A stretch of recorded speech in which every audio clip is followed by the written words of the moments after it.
አንድ ሴት ለምሳሌ ላይፍ ስታይሏ ጥሩ ከሆነ አመጋገቧ ጥሩ ከሆነ በጣም የምታረገው ጤናዋን የምትጠብቅ ከሆነ ኤቭሪቲንግ አሪፍ ነገር እያደረገች መካንነት ሊያጋጥም ይችላል። ሪዝኑ ምንድነው? ምናልባት አንድ የሆነ ምክንያት ሊኖር ይችላል። ቅድም እንዳልኳችሁ ደግሞ እግዚአብሔር እሱ ላይ ተአምር መስራት ስላልፈለገ ነው። የማን ነው ጥፋቱ? የሰውየው ወይስ የእግዚአብሔር? ሌላው በቂ ያልሆነ የግብረ ስጋ ግንኙነት ለመካንነት ዋናው ምክንያት ነው ይላል። ሌላው አፈ ታሪክ በቂ ያልሆነ የግብረ ስጋ ግንኙነት ለመካንነት ዋናው ምክንያት ነው የሚል አንድ ጥንዶች ጤናማ ከሆኑ ንቁ ከሆኑ እና በጣም በቃ አሪፍ የሆነ ሁኔታ ውስጥ ካሉ በቃ መካንነት ሊያጋጥማቸው አይችልም የሚል ሌላ ደግሞ አንድ አፈ ታሪክ አለ። እንዴ በጣም የሚገርመው እኮ በጣም ስታያቸው በጣም ቬሪ ሄልዚ ጤነኞች ምንም ሳይን የማይታይባቸው ምንም የህመም ምልክት የማይታይባቸው አክቲቭ በጣም ስታያቸው እንደዚህ በጣም ማራኪ የሆኑ ጥንዶች ስታያቸው ግን የመካንነት ችግር ውስጥ ሲሰቃዩ እናያቸዋለን። እነዚህ ምን እንበላቸው? በእርግጥ ጤናማ የአኗኗር ዘይቤ አይጠቅምም ማለት አይደለም። ይህ ጤናማ የአኗኗር ዘይቤ የሚረዳ ነገር ነው። መካንነት እንዳይከሰት የሚያደርግ ነው። ከተከሰተም ደግሞ ችግሩን በቀላሉ ሶልቭ ለማድረግ ይህ ጤናማ የአኗኗር ዘይቤ የራሱን የቻለ አስተዋጽኦ ሊያደርግ ይችላል። ነገር ግን አንድ ሰው ጤናማና ንቁ እንዲሁም እንደዚህ ስታዩት አክቲቭ ሆነ ማለት አይ እነዚህማ የመካንነት ችግር አያጋጥማቸውም ብለን ልንል አንችልም። ችግሩ በምንድነው የሚታወቀው? በምርመራ ነው። ይህ ጤናማ የአኗኗር ዘይቤ ይህንን የመካንነት ችግር እንዳይከሰት ሊረዳ ቢችልም የመካንነት ችግር መከላከያ ዋስትና ግን አይደለም።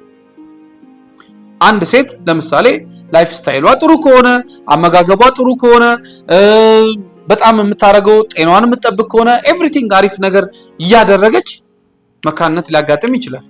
ሪዝኑ ምንድነው? ምናልባት አንድ የሆነ ምክንያት ሊኖር ይችላል። ቅድም እንዳልኳችሁ ደግሞ ምናልባት ሪዝኑ አንኤክስፕሌንድ ኢንፈርቲሊቲ ሊሆንም ይችላል። ምክንያቱ ያልታወቀ የመካንነት ችግርም ስላለ። ስለዚህ ጤናማ መሆን ሄልዚ መሆን ላይፍ ስታይላችን አሪፍ መሆን ራሱን የቻለ አንድ አስተዋጽኦ ቢኖረው ሰዎች እንደዚህ ነገር እያደረጉ በመካንነት ችግር ውስጥ እንደሚገኙ የታወቀ ነው። ይሄንንም በደንብ ማስተዋል ያስፈልጋል። ሴቶች ብቻ ሳይሆኑ ወንዶችም በጣም ብዙ ወንዶች ላይፍ ስታይላቸው አሪፍ የሆነ ከሱስ ነፃ የሆኑ ስፖርት የሚሰሩ ቦዲ ቢልደሮች የሆኑ እንደዚህ ሰውነታቸው የሚያምር ንቁ ቀልጣፋ በጣም ብዙ ወንዶች አሉ። ነገር ግን ለጊዜው መውለድ እምቢ ያላቸው አሉ። ምንድነው ችግሩ? ችግሩ ሊታወቅ የሚችለው ሄደው በምርመራ ታውቆ ነው ማለት ነው። ይሄ የሚታየው ላይፍ ስታይሉን ጤናማ አኗኗሩ ንቁነቱን ጤናማነቱ ከውጭ የሚታየው ነገር ምናልባት አሪፍ ሊሆን ይችላል ሊያግዝ ይችላል እንጂ የመካንነት ችግርን ነው ወይም ችግር አያመጣም ብለን ልንል አንችልም። ይህ አፈ ታሪክ በደንብ መስተካከል አለበት ማለት ነው። ሌላው በቂ ያልሆነ የግብረ ስጋ ግንኙነት ለመካንነት ዋናው ምክንያት ነው ይላል። ሌላው አፈ ታሪክ በቂ ያልሆነ የግብረ ስጋ ግንኙነት ለመካንነት ዋናው ምክንያት ነው የሚል አንድ አፈ ታሪክ አለ። እርግጥ ነው የወሲብ ድግግሞሽ ምንም ይሁን ምንም የመራባት ችግርን ሊቀጥሉ ይችላሉ። ለምሳሌ በጣም በህይወት አጋጣሚ ባልና ሚስት አብረው የማይኖሩና ቶሎ የማይገናኙ ከሆነ እርግጥ ነው ይህ የመካንነት ችግር ወይም ደግሞ ልጅ የመውለድ ችግር ምናልባት ሀፕን ሊያደርግ ይችላል ራሱን የቻለ ነገር ነው። አንዳንድ ጊዜ ግን ሌሎች ምክንያቶች ከሌሉ በስተቀር አነስተኛ የግብረ ስጋ ግንኙነት እንኳን ቢኖር እርግዝና ሊከሰት ይችላል። ለምሳሌ መካንነት ዲፋይን ሲደረግ ምንድነው ሊባል የሚችለው? ጥንዶች በሳምንት ከ3 እስከ 4 ቀን ግብረ ስጋ ግንኙነት እያደረጉ ያለምንም መከላከያ ግብረ ስጋ ግንኙነት እያደረጉ እርግዝና ካልተፈጠረ ይህ መካንነት ሊባል ይችላል የሚል ዴፊኒሽን አለ፣ ገለጻ አለ። እድሜያቸው ከ35 በታች ይሆኑ ኦኬ ከሳምንት ከ3 እስከ 4 ቀን ግብረ ስጋ ግንኙነት እያደረጉ የሚለውን ፓርት ወስደን ይሄ ሀፕን ባይሆንስ ምናልባት በሳምንት አንዴ በሳምንት 2ቴስ ሆኖ ግብረ ስጋ ግንኙነት እያደረጉ የሚያረግዙ የሉ? ይሄም መታየት አለበት። እርግጥ ነው ይሄ የኦቪሌሽን ታይም መታየት አለበት። የሴቷ የእንቁላል የመለቀቅና ታይሙ ከዛ ከወንዱ ስፐርም ጋር ተገናኝቶ ዝግጁ የሚሆኑበት ታይም ራሱን የቻለ የራሱን ፋክተር ሊኖረው ይችላል፣ ደሞም አለው።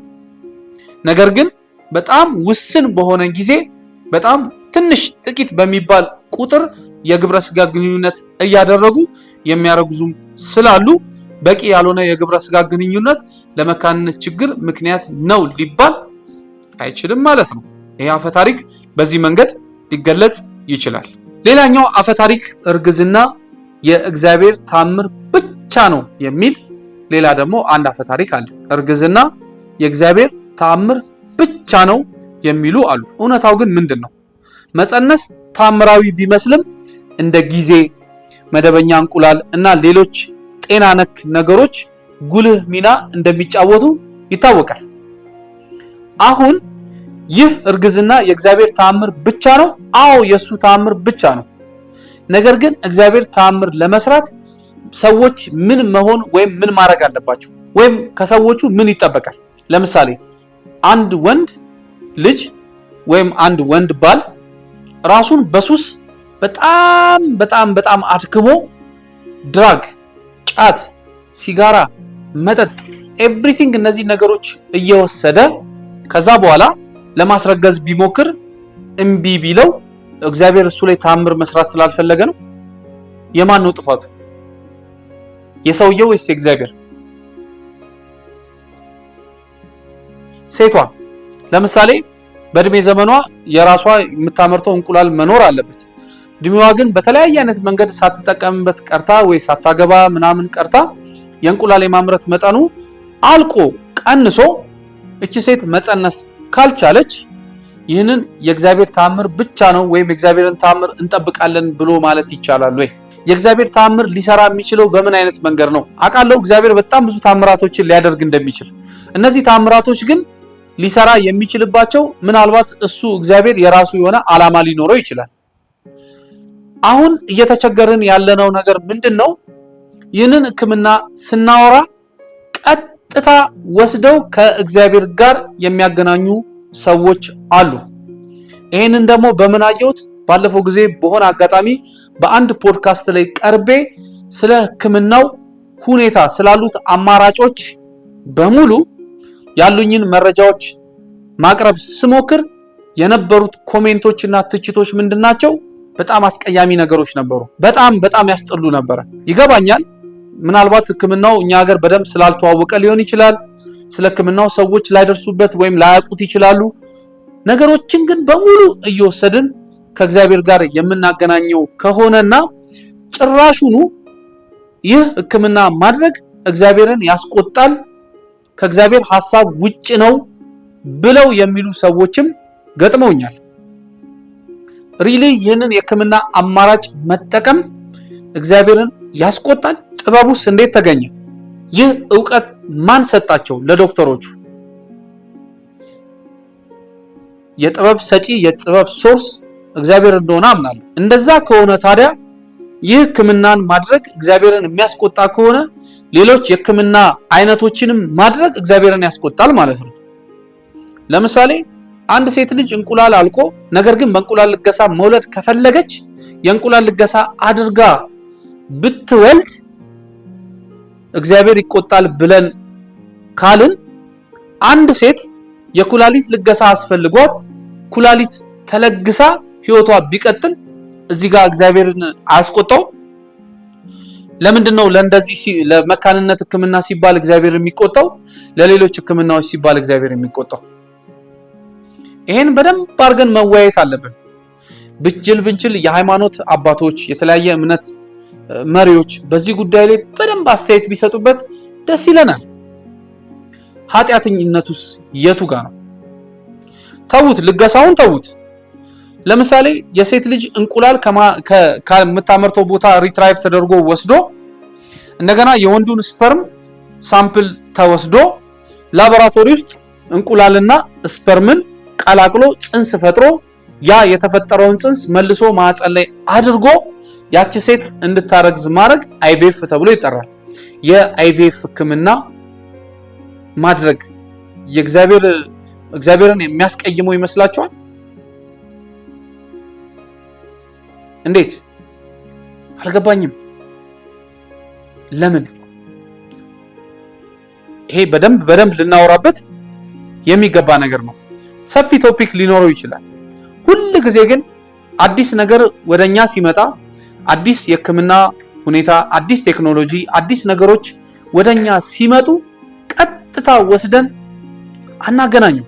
አይኖ የምንመራው በእግዚአብሔር ፍቃድ ቸርነት ነው። በሱ እንደሆነ እኔም አምናለሁ፣ እኔም በእግዚአብሔር አምናለሁ። ነገር ግን ሁሉንም ነገር ወደ እግዚአብሔር ጋር እየወሰድን እንደ አላዋቂነታችንን ወደሱ ጋር እየወሰድን የምናላክከው ነገር አልገባኝም፣ በጣም አልገባኝም። እንዲገባኝ ምንድነው ማድረግ ያለብኝ? ምናልባት የሃይማኖት አባቶችን መጠየቅ ሊሆን ይችላል፣ መጽሐፍ ቅዱስን ማንበብ ሊሆን ይችላል፣ ወይም ሌሎች ሃይማኖታዊ ነገሮችን በደንብ ዲቴል ማወቅ ሊኖር ይችላል። ነገር ግን መጀመሪያ መነሻችን መካንነት የእግዚአብሔር ቁጣ አይደለም፣ የጤና እክል ነው። አዎ የጤና እክል ነው። የጤና እክል ከሆነ ደግሞ ሌሎችም የጤና እክሎች በእኛ ላይ ሀፕን ያደርጋሉ። አዎ ታዲያ እንደዚህ ከሆነ ለምንድነው ወደ ሕክምና ቦታ የምንሄደው?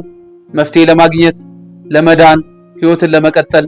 እግዚአብሔር ደግሞ በሐኪሞች ላይ ሆኖ ጥበቡን አሳድሮ አዳኝ ፈዋሽ መሆኑን በብዙ መንገድ አይተናል። ከሐዋርያቶች ተከታዮች አንዱ እኮ ሐኪም ነበረ። ስሙን ረስቼዋለሁ። ሐኪም ነበረ። ሕክምና እግዚአብሔር የሰጠው አንድ ጥበብ ነው ለሰው ልጅ። ለምንድነው መካንነት ሲባል ስለ መካንነት ሕክምና ሲባል እየወሰድን የኃጢአት ነገር የምናደርገው? በጣም የሚያስቀው እኮ ደግሞ ይህንን ሕክምና በእርግጥ ለማስተዋወቅና ያሉትን ነገሮች በደንብ ለማውራት ሲመጣ እኛ ላይ የሚወርድብን ውርጅብኝና ዱላው በጣም ነው የሚገርመው። ኢሉሚናቲ 666 የሰይጣን ስራ ምናምን እውነታችሁን ነው። እንደዛ አይደለንም። መረጃ ቢኖራችሁ ዕውቀቱ ቢኖራችሁ በዚህ ጉዳይ ላይ ጥልቅ የሆነ ንባብ ቢኖራችሁና ስለ ጉዳዩ ብታውቁት ኖሮ ቆም ብላችሁ ታስቡትና አሃ ይህም ለካ የጤና ችግር ነው፣ ስለዚህ መፍትሄ ይኖረዋል ብላችሁ ወደ ሕክምና ተቋም ትሄዳላችሁ። እንዲህ ሲባል ግን ወደ ሕክምና ተቋምም ስትሄዱ እግዚአብሔርን ሳትይዙ አይደለም የምትሄዱት። እግዚአብሔርን ይዛችሁ በዚህ መንገድ እንደሚሰራላችሁ አምናችሁ ይሄ መንገድ አንደኛው ልጅ የማግኛ መንገድ እንደሆነ አምናችሁ እግዚአብሔርን ይዛችሁ ስትሄዱም ነው ይህ ሕክምናም የሚሳካው። አይ ይሄ እግዚአብሔር አይመለከተውም አያገባውም ብለን ዝም የምንል ከሆነ ደግሞ በራሳችን የምንሮጥ ከሆነ ደግሞ ላይሳካልን ይችላል፣ ደግሞ አይሳካልን። ስለዚህ እግዚአብሔር የሌለበት ምንም ነገር የለም። እግዚአብሔርን ይዘን ግን ሕክምናውን ስናደርግ ግን ለጊዜው ካለንበት ችግር ልንወጣ እንችላለን። እኔ በዚህ አምናለሁ። በጣም የሚገርመውና የሚያስቀው ፓርት ደግሞ ይህ አሁን እኛ እያወራን ያለነው እኔ እንኳን የሕክምና ባለሙያ ስላልሆንኩ የማውቃትን ነገር ነው ለሚመለከተው ወይም ደግሞ ለሰዎቹ ለህብረተሰቡ እየሰጠው ያለሁት። የሚወረወረው ፍላጻ ቀስቱ ምኑ በጣም አደገኛ ነው፣ እንችለዋለን። ይህ ደግሞ በታሪክም ከዚህ በፊትም በጣም ብዙ ነገሮችን ሰምተናል፣ አይተናል። ለምሳሌ ከዚህ በፊት መሬት ጠፍጣፋ ናትና ክብ ናት ብሎ የተናገረ አንድ ሳይንቲስትን በህብረተሰቡ በወቅቱ በነበረው የእውቀት ማነስ ችግር ወስደው ነው አይደል አደባባይ ላይ የሰቀሉት ወይም ያቃጠሉት እናውቃለን።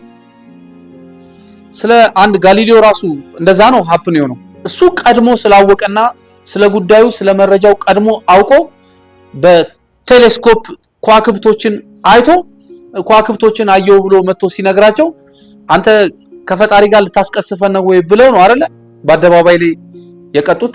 አሁንስ እነዛ ሰዎች ቢኖሩ ይቀጡት ነበረ?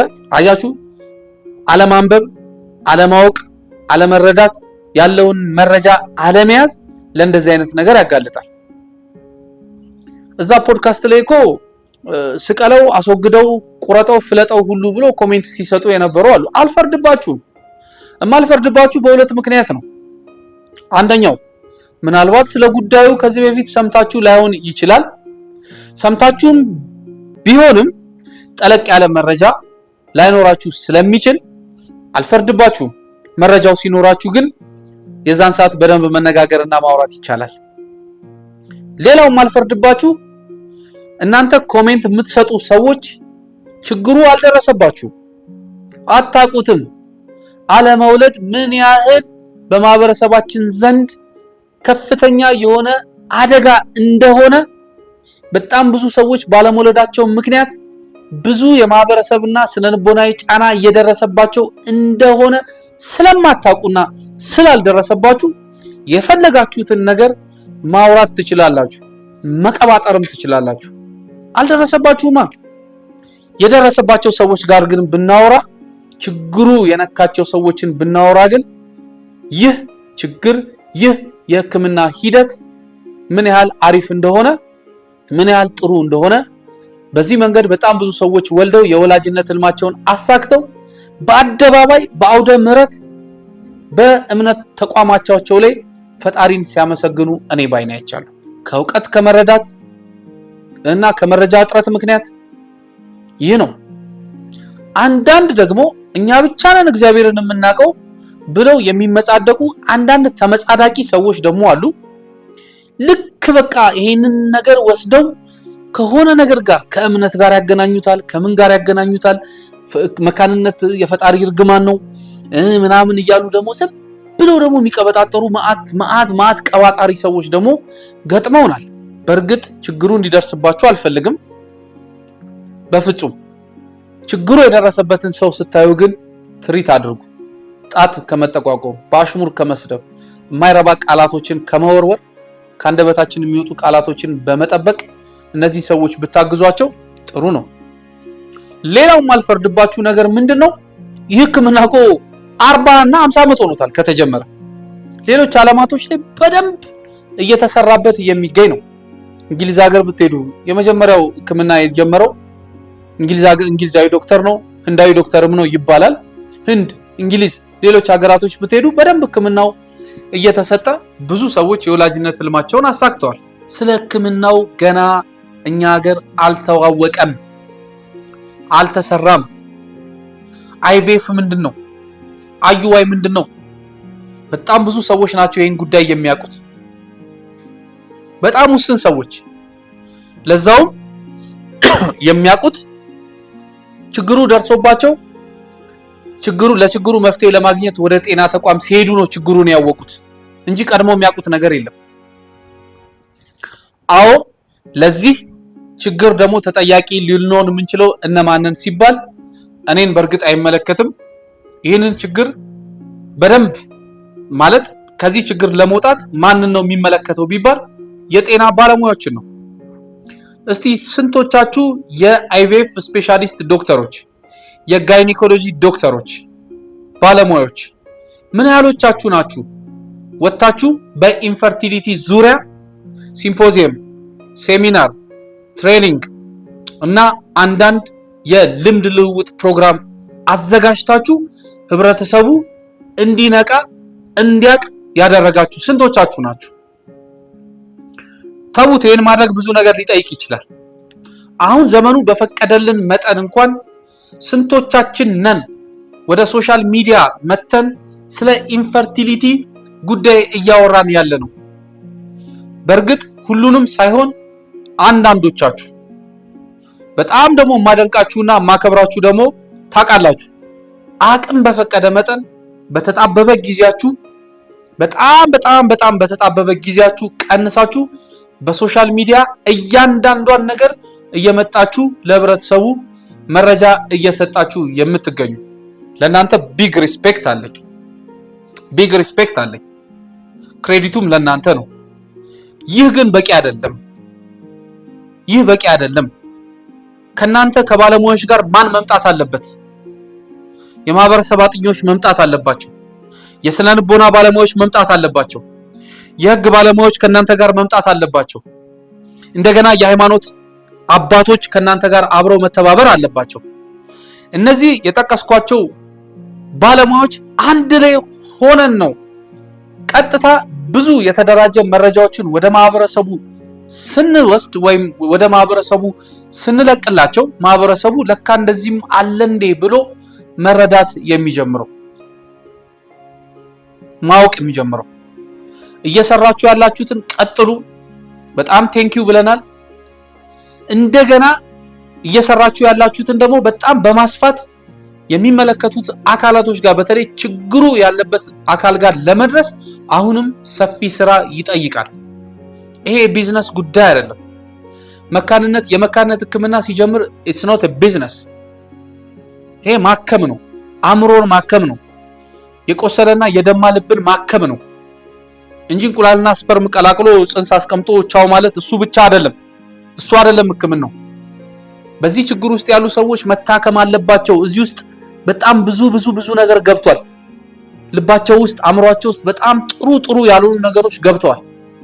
እነሱ መታከም አለባቸው። እነዚህ የሚታከሙት በማን ነው? በስነ ልቦና ባለሙያዎች፣ በሃይማኖት አባቶች፣ በማህበረሰብ አጥኚዎች፣ በሪሰርቸሮች፣ በእንደዚህ ሰዎች ነው የሚጠገኑትና ከዚህ ህክምናቸው የሚወጡት። ያማ ሲምፕል ነገር ነው።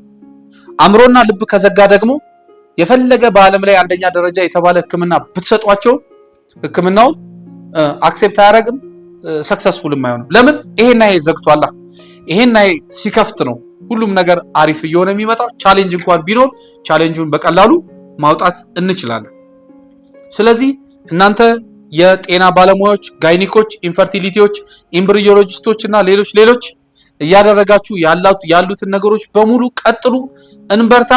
እኔ የህክምና ባለሙያ ስላል አይደለው ላግዛችሁ የምችለውን አቅም በፈቀደ መጠን ከጎናችሁ ነኝ። የአቅሜንም እያደረኩ ነው። ለምሳሌ እኔ የጤና ባለሙያ አይደለሁም፣ ነገር ግን ይህንን አገልግሎት ለሚፈልጉ ሰዎች መረጃ እየሰጠን ፋሲሊቴት እያደረግን ኦርጋናይዝ እያደረግን በሀገር ውስጥም በውጭ ሀገርም እንዲታከሙ ከሚያደርጉ ሰዎች አንደኛው እኔ ነኝ። ነገር ግን ያየሁትን የሰማሁትን የተረዳሁትን በማንበብ በመጠየቅ የገባኝን ነገር በዚህ መጽሐፍ መልክ አዘጋጀው። ትወልጃለሽ ትወልዳለህ የምለው ይሄን አፈ ታሪክ ራሱ የምነግራችሁ እዚህ መጽሐፍ ላይ ራሴ ያዘጋጀሁት ላይ ነው። ይህ መጽሐፍ መዘጋጀቱ ይሄ ተሽጦ ገንዘብ ለማግኘትና ራስን ለማበልጸግ አይደለም። ዓላማው የዚህ መጽሐፍ የጻፍኩበት ዋነኛው ዓላማ ቢያንስ በማህበረሰቡ ውስጥ ያለውን የተሳሳተ ግንዛቤና አመለካከት ለመቀየር፣ የተንሻፈፉ የተንጋደዱ አመለካከቶችን ለማቃናት፣ ስለመካንነት ሰዎች እንዲያወሩበት ስለምፈልግ ነው። በዛም አለፍ ሲል ደግሞ በዚህ ችግር ውስጥ የሚገኙ ሰዎች ደግሞ እነሱን ለማበርታት ነው። አይዟችሁ በርቱ፣ የእናንተ ታሪክ ብቻ አይደለም፣ እዚህ ውስጥ በጣም ብዙ ሰዎች ታሪክ አለ፣ የእነሱንም አብራችሁ እዩት ለማለት ነው።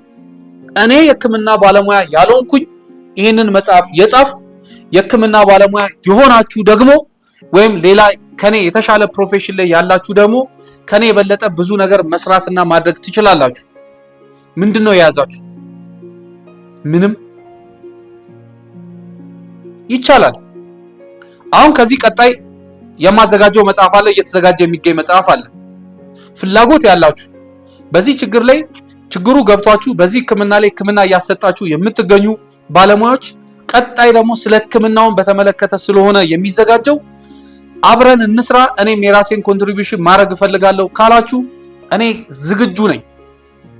ይሄንን እናድርግ። ለእናንተ በጣም ክብር አለኝ በእውነት። ከዛ ውጭ ግን በተቃራኒው ደግሞ የምታዘባቸው ደግሞ የጤና ባለሙያዎች ሆነው የምታዘባቸው ደግሞ አሉ። ይሄንን መጽሐፍ ተዘጋጅቶ ለማስተዋወቅ ሲኬድ አንድ በዚህ ጉዳይ ላይ ያለ ዶክተር ምንድነው ያለኝ፣ አንተ ማነህና ነው አለኝ። ለምንድን ነው የጻፍከው የጤና ባለሙያ ሳትሆን አለኝ። መጽሐፉን ሳያነበው ውስጡ ምን አይነት ኮንቴንት እንዳለ ሳያቅ ምን ሳይል ነው። ይሄ ከምን የመጣ ነው? ይሄ ከሱፐር ኢጎ የመጣ ነው። በጣም ብዙ ደግሞ አሉ። እኔ ያለኝን መረጃ ዕውቀት አቅም በፈቀደ መጠን ለህብረተሰቡ ባገኘሁት አጋጣሚ በፖድካስቶች፣ በዩቲዩብ፣ በቲክቶክ፣ በተለያዩ ሶሻል ሚዲያዎች ያለኝን ሐሳብ፣ አስተያየት እና መረጃ ለህብረተሰቡ ልሰጥ ሲሄድ ለመተቸት የሚሯሯጡ የቀነጨረ ጭንቅላት ያላቸው ጭራሽ የህክምና ትምህርት ተምረው የመጡ የማይመስል ድኩማን የሆኑ ደግሞ ባለሙያዎች አይቻሉ።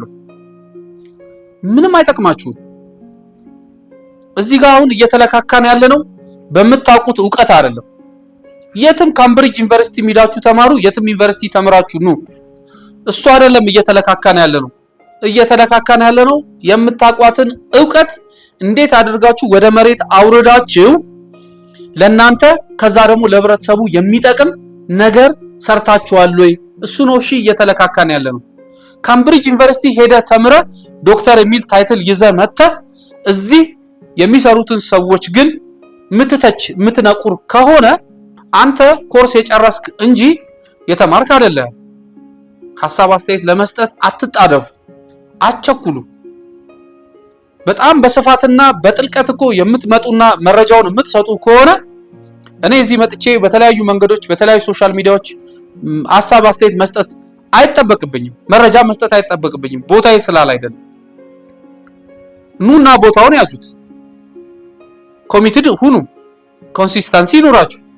ከዛ በኋላ ሪሊ ህብረተሰቡን ለመጥቀም የምትፈልጉ ከሆነና በተለይ ማህበረሰብ ውስጥ የገባውን የዚህ የመካንነት የተንሻፈፉ አመለካከቶችን ለማስተካከል የምትፈልጉ ከሆነ ሜዳው ክፍት ነው። ቀላል በስልካችን ቴክኖሎጂ እናመሰግናለን። በስልካችን ከኛ የሚፈለገው ኮሚትመንት ነው፣ ፍላጎት ነው።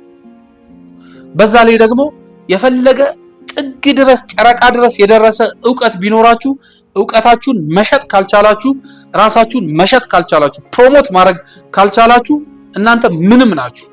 ይሄንን የማወራው ለእንደዚህ ለድኩማን ለሆኑ እንዲነን ብላችሁ ለምትሉት ነው እንጂ ታውቃላችሁ፣ ሌሎች የጤና ባለሙያዎች የማከብራችሁ የማደንቃችሁ በጋራ አብረን የምንሰራው እየተመካከርን እየተነጋገርን የምንሰራው ከናንተ ብዙ ትምህርት የምወስድ እኔ ደግሞ ሁልጊዜ ራሴን እንደ ተማሪ አርጌ ነው የማየው የምቆጥረው። ሁሌ ለመማር ሐሳብ አስተያየት ለመቀበል ዝግጁ ነኝ። ይሄንን መጽሐፍ ለተለያዩ ጤና ተቋማት ባለሙያዎች ሰጥቻለሁ። አንዳንዶቹ አንብበው ቁጭ አርገው ጠርተውኝ ያንዳንዷን ነገር የሚስተካከለውን እንዲስተካከል፣ የሚታረመው እንዲታረም፣ ጥሩ የሆነው ደግሞ በዚህ እንዲቀጥል ሐሳብ አስተያየት የሰጡኝ አሉ። ሌሎቹም እያነበቡ ያሉ አሉ። እነሱንም እንጠብቃለን። ሌሎቹ ደግሞ ለመተቸት፣ ሰውን ለመንቆር፣ ዲስከሬጅ ለማድረግ፣ ለመቅበር፣ ለማሸማቀቅ የምትቻኮሉ እናንተ ድኩማኖች ምንም አይጠቅምንም። እኔ አንድ ማስታውሰው አንድ ሶሻል ሚዲያ ላይ እንደ ምሳሌ ላምጣላችሁ። አንድ ቲቸር ዳኒ የሚባል እኔም ፊዚክስ አስተማሪ ነኝ አውቃለሁ በተወሰነ መንገድ። አዎ እሱም ፊዚክስ ለተማሪዎቹ ስላገዘ ስለረዳ ምን ስላለ ስንት ሰው መጥቶ ነው እሱን ለመተቸት፣ ለመንቆር፣ ለማሸማቀቅ የሞከረው ታስታውሳላችሁ። ግን ልጁ ምን አረገ? እናንተ የወረወራችሁበትን ድንጋይ ሰበሰበና ጡብ ሰርቶ አሁን ጥሏችሁ ሄዷል። እሺ ጥሏችሁ ሄዷል። በእርግጥ ዲግሪ ሳይኖረው ምን ሳይኖረው ትምህርት ቤት ሳይገባ መምህር ሳይሆን ምናምን ማስተማሩ ራሱ የሚመለከተው አካል ይጠይቀው። ግን በሶሻል ሚዲያ እየመጣችሁ ልታሸማቅቁት ስትሞክሩ የዛን ሰዓት ታዝቢያችኋለሁ። ዘሴም ቲንግ ነው እየሆነ ያለው። እኔ ላይ አንተ ማን ነህ ብሎ አንድ ዶክተር እኔን ይጠይቀኛል። እኔማ ማን እንደሆንኩ ልንገርህ። እኔ ፍቃዱ ተስፋዬ ይባላለሁ። አንተ ዶክተር እንድትሆን መጀመሪያ ቁጭ አድርጌ ያስተማርኩ፣ አንተ ዶክተር ሆነ ተመርቀህ እንድትወጣ ያገዝኩ፣ እንዲገባ ብዬ ደግሞ የመርጃ መጽሐፍ ያዘጋጀውልህ እኔ ነኝ ፍቃዱ። አንተ ማን ላልከኝ ዶክተር ግን አይደለሁም፣ የሕክምና ባለሙያ አይደለሁም።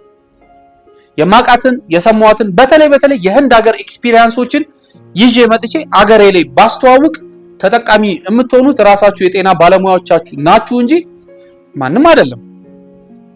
ኢጎ መግደል አለብን። ኢጎ ትርጉሙ ብዙ ሊሆን ይችላል። ክብርና ኩራት ሊሆን ይችላል። ክብርና ኩራት ግን ከአቅም በላይና ከኛ በላይ ከሆነ ሱፐር ኢጎ ከሆነ ግን የትም አያስኬደንም። ኢጎ የቤት ኪራይ አይከፍልም። ኢጎ አስቤዛ አይገዛም። ኢጎ ቢዝነስ አይሆንም። ኢጎ ደግሞ ምንም ነገር አያደርግም። ኢጓችሁን ግደሉ። በተለይ ይሄ ለመተቸት ተችታችሁ ለመሮጥ ትችቱ ደግሞ ገንቢ ቢሆን እንኳን እሺ፣ ትችቱ ዲስከሬጅ የሚያደርግ ስተት ካለ እኮ ኢዚ በቀላሉ እንገናኛለን። መደወል ይቻላል። እዚህ ቦታ ያልከው ትክክል ስላላይደለ ይሄ በዚህ ይስተካከል፣ ኦኬ አስተካክላለሁ፣ ወጥተህ ይቅርታ ትጠይቃለህ፣ ምናምን ትቀጥላለህ። ግን እግር በእግር እየተከታተሉ በቃ ሰውን ለመምታት ዲስከሬጅ ለማድረግ ከምን የመጣ ነው ሲባል ከቀነጨረና ከድኩማን አእምሮ የመጣ ነው። ከዚህ እንውጣ። በዚህ አይደለም ህብረተሰባችንን በመካንነት ዙሪያ የምናነቀው የምናበረታውና መረጃ የምንሰጠው ለማለት ነው። እኔ በፍጹም አላውቀውም። ባገኘሁት ፕላትፎርም፣ ባገኘሁት ሶሻል ሚዲያ፣ ባገኘሁት በእንግድነት በተጋበዝኩበት መድረክ ላይ ስለ መካንነት አወራለሁ። እኔ መስቀሉን እሸከመዋለሁ፣ ችግር የለውም። የሚመጣውን ነገር እኔ እቋቋመዋለሁ። አንድ ቀን ግን ይህ ህክምና በሀገራችን ተስፋፍቶ ትልቅ ደረጃ ደርሶ እና በጣም ብዙ ሰዎች አውቀውት አገልግሎቱ በጣም እየሰፋ የሄደ ቁጥር የዛን ሰዓት ማን ነው ግንባር ቀደም ላይ የሚሰለፈው? እኔ ነኝ የምሰለፈው ግንባር ቀደም ላይ። ዛሬ ግን እቋቋመዋለሁ። የምትወረውሯትን እያንዳንዷን ድንጋይ እኔ ራሴን በራሴ ገነባበታለሁ። ይሄ የቢዝነስ ጉዳይ አይደለም፣ የቢዝነስ ጉዳይ አይደለም። ይሄንን ለማለት ፈልጌ ነው። ሌላው አፈታሪክ ወጣት ባለትዳሮች ከመካንነት ነፃ ናቸው የሚል ሌላ አንድ አፈታሪክ አለ። ወጣት ባለትዳሮች ከመካንነት ነፃ ናቸው የሚል አይደለም። መካንነት እድሜው ምንም ይሁን ምንም በማንኛውም ግለሰቦች ላይ ሊከሰት ይችላል፣ ሀፕን ሊያደርግ ይችላል። የመካንነት እድሜ አይገድበውም። ስለዚህ ወጣቶች ስለሆኑ ይወልዳሉ፣ ችግር የለባቸውም እንዴ ወጣቶች አይደሉ እንዴ ምንም ችግር የለባ እንዴት ወጣቶች ሆናችሁ ልጅ አልወለዳችሁም የሚሉ ብዙ የማህበረሰባችን ክፍሎች አሉ። ይሄ አፈታሪክ ነው። ነገር ግን መካንነት በማንኛውም እድሜ ላይ ሊከሰት እንደሚችል ማወቅ ይገባል። ጤናማ ያልሆኑ ሰዎች ብቻ መካንነትን ይጋፈጣሉ የሚል ደግሞ ሌላ አፈታሪክ አለ። ጤናማ ያልሆኑ ሰዎች ብቻ መካንነትን ይጋፈጣሉ የሚል አፈታሪክ አለ። እውነታው ግን ጤናማና ንቁ የሆኑ ሰዎች እንኳን ቅድም እንዳልኳችሁ ጤናማና ንቁ የሆኑ ሰዎች እንኳን በመካንነት ሲሰቃዩ ታያቸዋላችሁ። ስለዚህ እነዚህ አፈታሪኮች በሙሉ ያወራ ነው በጊዜው የመካንነት ችግር ላይ ለሚገኙ ጥንዶች የሚያዘናጋ፣ ወደ ህክምና ተቋም እንዳይሄዱ የሚያደርግ፣ ችግራቸውን በምርመራ እንዳይለዩና እንዳያረጋግጡ የሚያደርግ፣ አለፍ ሲልም ደግሞ ህክምናቸውን እንዳያደርጉ የሚከለክል ሙሉ የሆነ ተረት አፈታሪክ ስለሆነ ይህ አፈታሪክ በአንድም ይሁን በሌላ አጋጣሚ ወደ እናንተ ሲመጣ በፍጹም አክሴፕት እንዳታረጉት። ምክንያቱም ማንበብ፣ ማወቅ፣ መረዳት፣ መረጃ መሰብሰብን የመሰለ ነገር የለም። ስለዚህ እነዚህን አፈታሪኮች መርምሯቸውና ራሳችሁን በደንብ አድርጋችሁ ፈትሹበት ለማለት ፈልገን ነው። እንግዲህ ይህ እስካሁን ድረስ ያልኳቸው ገጽ 36 እና 37 መጽሐፌ ላይ የሚገኘው አይ ቲንክ ምዕራፍ 4 ላይ ነው መሰለኝ፣ ምዕራፍ 5 ላይ የሚገኝ ነው። መጽሐፉን አንብባችሁ ደግሞ በደንብ ውስጡን እዚህ ጋር እኔ በዚህ ፕሮግራም ያልነካኳቸው ብዙ ነገሮች ስላሉ እነሱን በደንብ እየነካካችሁ መጽሐፉን አንብቡት። መጽሐፉ የት ይገኛል? ዘመን ገበያ ላይ ይገኛል። በቴሌብር ብትገቡ ቴሌብር ዘመን ገበያ አለ። እዛ ላይ ብታዩ የዘመን ገበያ ዴሊቨሪ ሰዎች መጥተው ያላችሁበት ኢትዮጵያ ክልል ማንኛውም ውስጥ ብትሆኑ ያደርሷቸዋል። እንዲሁም የጃፋር የመጽሐፍ መደብር በሁሉም ብራንቾች ይገኛል። እንዲሁም የተለያዩ የመጽሐፍት መደብሮች ይገኛል። አንብቡት። ያለውን ሐሳብ አስተያየት ከዚህ ላይ ተረዱት። በተለይ መካንነት ችግር ውስጥ የምትገኙ ሰዎች ይሄንን ብታነቡት ያበረታችኋል፣ ያጠነክራችኋል፣ ቅርብ ጓደኛ ይሆናችኋል ለማለት ነው። እንዲሁም የጤና ባለሙያዎች ደግሞ አንብቡትና ከዚህ ውስጥ ስህተት ካለ ስህተቱ እንዲታረም፣ ጥሩ ነገሩ ካለ ጠንካራ ነገር ካለ ጠንካራ ነገሩ በዚሁ እንዲቀጥል፣ ሌሎች መታረም ያለባቸው ነገሮች ካሉ እንዲታረሙ። አሁን ደግሞ ከዚህ ቀጥሎ የሚወጣው በቅርቡ የሚወጣው መጽሐፌ አለ። የዚህ ፓርት ነው፣ ክፍል 2 ነው የዚህ መጽሐፍ። ህክምናውን በተመለከተ ስለሆነ የሚዘጋጀው ካንተ ጋር አብረን ማዘጋጀት እንፈልጋለን፣ የራሳችንን ኮንትሪቢዩሽን ማድረግ እንፈልጋለን የምትሉ ደግሞ ካለ አድራሻ አለን። እየደወላችሁ በአካልም እያገኛችሁኝ አብረን መስራት እንችላለን። እኛም የራሳችንን ጡብ ማስቀመጥ እንችላለን ለማለት ፈልገን ነው። ከዚህ ፕሮግራም እንዳተረፋችሁበት እርግጠኛ በመሆን የዛሬ ፕሮግራሜን በዚሁ አበቃለሁ። አዘጋጅቼ ያቀረብኩላችሁ ፍቃዱ ተስፋዬ ነበርኩኝ። በሌላ ፕሮግራም እስከምንገናኝ ድረስ መልካም ጊዜ ይሁንላችሁ። ቻው። ሜዲኪዩር የህክምና ማስተባበር ማመቻቸትና የመረጃ ማዕከል ለጊዜው የመውለድ ችግር የገጠማቸውን ጥንዶች ወደ ህንድ ሀገር በመውሰድ ህክምና የሚያሰጥ ድርጅት ነው። ድርጅታችን ከሌሎች የሚለይባቸው ነገሮች ውስጥ አንደኛ፣ በህንድ ሀገር የመካንነት ምርመራና ህክምናን ለጥንዶች በግልጽና በተደራጀ መንገድ ማሰጠታችን፣ ሁለተኛ፣ የቪዛ የትኬት የቅድመ ምርመራ ዝግጅቶችንና አስፈላጊ ነገሮችን ማመቻቸት። ሶስተኛ አብሮ የሚሄድ አስተባባሪ፣ አስተርጓሚና አስተማሚን ማዘጋጀታችን። አራተኛ ከ8 ዓመት በላይ ልምድ ያለን መሆኑ። አምስተኛ ህክምናን የምናሰጥበት ተቋም ዋጋው ተመጣጣኝ መሆኑ። ስድስተኛ እስካሁን ከ150 በላይ ታካሚዎችን ከዚህ ከኢትዮጵያና ከተለያዩ የዓለም ሀገራት ትውልደ ኢትዮጵያውያንን ልከን ከ140 በላይ ጥንዶች የተሳካላቸው መሆኑ። ሰባተኛ የህክምና፣ የመድኃኒት፣ የምግብ፣ የመኝታና የትራንስፖርት አገልግሎትን በአንድ ፓኬጅ ማዘጋጀታችንና ሌሎች ነገሮች ልዩ ያደርጉናል። በ0985 45 55 65 በ0911 79 21 20 እንዲሁም በ0972 82 0001 እየደወላችሁ እንዲሁም ቢሮአችን በአካል በመምጣት ሙሉ መረጃውን ማግኘት ይችላሉ። አድራሻችን ጀርመን አደባባይ አካባቢ የፌዴራል ቤቶች ኮርፖሬሽን ህንፃ ሁለተኛ ፎቅ ላይ ቢሮ ቁጥር 216 እንገኛለን። መረጃውን ከኛ ሳያገኙ የውጭ ሀገር የመካንነት ህክምናውን እንዳይጀምሩ። ሜዲኪዩር የመረጃ ማዕከል